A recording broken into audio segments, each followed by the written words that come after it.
ಮಾಲೂರು ತಾಲೂಕಿನಲ್ಲಿ ಸ್ವತಂತ್ರ ಉತ್ತರದಲ್ಲಿ ಮೈಸೂರು ಮಹಾರಾಜರು ಶಿಕ್ಷಣದ ಇದಕ್ಕೆ ಒತ್ತು ಕೊಡಲಿಕ್ಕೆ ಅಲ್ಲಿ ಸುಮಾರು 51 ಎಕರೆ ಜಾಗವನ್ನು ಶಾಲೆಗೆ ಅಂತೇಳಿ ಬರೆದು ಕೊಟ್ಟಿರ್ತಾರೆ. ಇದು ಶಿಕ್ಷಣ ಉತ್ತೇಜನಕ್ಕಾಗಿ ಕೊಡ್ತಕ್ಕಂಥ ಕೊಡುಗೆ. ರಿಜಿಸ್ಟ್ರೇಷನ್ ಕೂಡ ಅವರ ಸೆಕ್ರೆಟರಿ ಆ ಕಾಲದಲ್ಲಿ ಮಾಡಿಕೊಟ್ಟಿದ್ದಾರೆ. ಇದರ ವಾರಸುದಾರರು ಯಾರು ಅಂತಂದ್ರೆ ಈಸ್ ಎಕ್ಸಲೆನ್ಸಿ ಗವರ್ನರ್, ಆಗಿನ ಗವರ್ನರ್ ಆಗಿದ್ದ ಶ್ರೀನಿವಾಸ ಒಡೆಯರೇ ಮಾಡಿಕೊಟ್ಟಿರ್ತಾರೆ. ಇವತ್ತಿಗೂ ಅದರ ಒಡೆತನ ಯಾರ್ದು ಇರ್ತದೆ ಅಂತಂದ್ರೆ ಈಸ್ ಎಕ್ಸಲೆನ್ಸಿ ಗವರ್ನರ್. ಆದರೆ ನಾವು ಸದನದಲ್ಲಿ ಒಂದು ಪ್ರಶ್ನೆ ಮಾಡಿ ಹಲವು ಜಮೀನುಗಳು ವಿಷಯದಲ್ಲಿ ನಾವು ಪ್ರಶ್ನೆ ಮಾಡ್ತೇವೆ. ಸರ್ಕಾರವೇ ಉತ್ತರ ಕೊಡ್ತದೆ. ಆ ಉತ್ತರದಲ್ಲೂ ಕೂಡ ಈಗಲೂ ಕೂಡ ಅದು ಗವರ್ನರ್ ವಾರಸುದಾರಿಕೆಯಲ್ಲಿದೆ, ಶಿಕ್ಷಣ ಇಲಾಖೆಗೆ ಸಂಬಂಧಪಟ್ಟಿದೆ. ಆದ್ರೆ ಕೆಲವರು ಏನ್ ಮಾಡ್ತಾರೆ, ಅದನ್ನ ಕಬ್ಜಾ ಮಾಡಿ ದಾಖಲೆ ಸೃಷ್ಟಿಸಿ ಆದರೆ ಇಂದು ಮುಂದೆ ಏನೂ ಗೊತ್ತಿಲ್ಲದೆ ಡಿಸಿ ಅವರಿಂದ ಕನ್ವರ್ಷನ್ ಕೂಡ ಮಾಡಿಬಿಟ್ಟಿದ್ದಾರೆ. ಇದನ್ನ ಕೇಳಲಿಕ್ಕೆ ಹೋದಾಗ ನಮಗೆ ಮತ್ತೆ ಸಿಕ್ಕಿತ್ತು ಗುಂಡು ತೋಪುಗಳು, ಅದೊಂದು 100 ಎಕರೆ ಕೆರೆ ಜಮೀನುಗಳು, ಒಟ್ಟಾರೆ 300 ಎಕರೆ ಪ್ಲಸ್ ಇನ್ನು ಸರ್ಕಾರದ ಗೋಮಾಳ 54 ಎಕರೆ, ಹೆಚ್ಚು ಕಡಿಮೆ 350 ಎಕರೆ. ಇದನ್ನ ಖಾಸಗಿಯವರು ಗಂಗಾಧರ್ ಎಂಬಂತ ವ್ಯಕ್ತಿ ಆಂಧ್ರದವರು, ಅವರು ಬರುವಾಗೆಲ್ಲ ಬೌನ್ಸರ್ಗಳನ್ನ ಇಟ್ಕೊಂಡೇ ಬರ್ತಾರೆ, ಬಂದು ಅದನ್ನ ಕಬ್ಜಾ ಮಾಡಿದ್ದಾರೆ.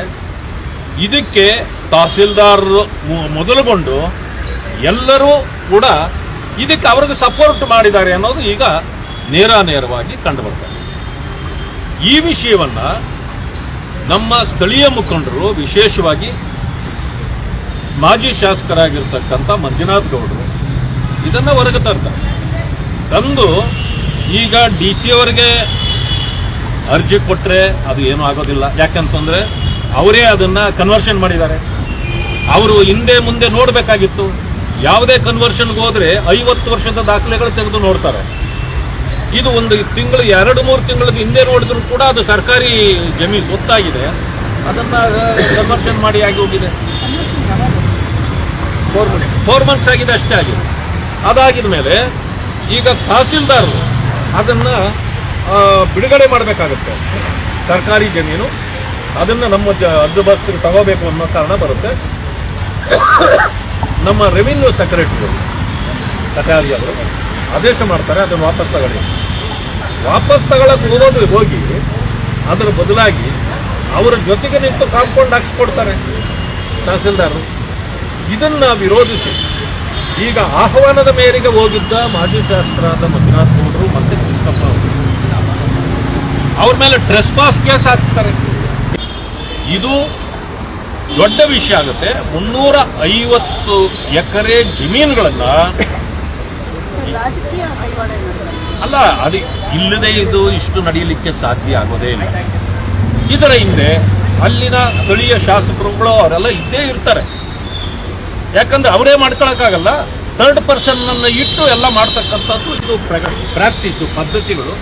ಅದನ್ನ ಮಾಡ್ತಾ ಇದ್ದಾರೆ ಅಂತಕ್ಕಂಥ ಈಗ ಅನುಮಾನ ಎಲ್ಲರಿಗೂ ಇದೆ. ಇದರ ಬಗ್ಗೆನೂ ನಾವು ಕೂಲಂಕುಷ ಚರ್ಚೆ ಮಾಡಿದ್ದೇವೆ. ಈಗ ಕಟಾರಿ ಅವರು ರೆವಿನ್ಯೂ ಸೆಕ್ರೆಟರಿ ಅವರು ಆ ಸ್ಟೇಟ್ ತಗೊಂಡಿದ್ದಾರೆ. ಅವರು ಒಂದು ಅಪ್ರೈಟ್ ಆಫೀಸರ್, ಅವರು ಸ್ಟ್ರಿಕ್ಟ್ ಆಗಿ ನಡ್ಕೊಳ್ತಾರೆ. ಯಾವುದೇ ಸರ್ಕಾರಿ ಜಾಗಗಳನ್ನು ಅವರು ಒತ್ತುವರಿ ಮಾಡಲಿಕ್ಕೆ ಬಿಡೋದಿಲ್ಲ. ಆ ಕಾರಣದಿಂದ ನಮಗೆ ಭರವಸೆ ಇದೆ ಇದೆಲ್ಲವನ್ನು ನಾವು ವಾಪಸ್ ತಗೊಳ್ತೀವಿ ಅಂತ. ಆದರೆ ಇದರಲ್ಲಿ ಈಗ ತಹಸೀಲ್ದಾರರು, ತಾಲೂಕ್ ಮ್ಯಾಜಿಸ್ಟ್ರೇಟ್ ಇರ್ತಾರೆ. ಒಂದು ಸಮಯ ಪೊಲೀಸ್ನವರನ್ನ ನೀವು ರಕ್ಷಣೆ ಕೊಡಿ ಅಂತಂದಾಗ ಅವ್ರು ಕೊಡಲೇಬೇಕಾಗತ್ತೆ, ಇಲ್ಲ ಅಂತ ಹೇಳಕ್ಕ. ಆದರೆ ಸ್ಪೆಷಲ್ ಇಂಟ್ರೆಸ್ಟ್ ಯಾರೋ ತೋರಿಸಬಾರ್ದು. ತೋರಿಸಿದ್ರೆ ಅರ್ಥಗಳೇ ಬೇರೆ ಆಗ್ತವೆ. ಆ ಕಾರಣದಿಂದ ಮಾನ್ಯ ಡಿಜಿ ಅವರನ್ನು ಕಂಡು ಅವರ ಗಮನಕ್ಕೆ ತಂದಿದ್ದೇವೆ.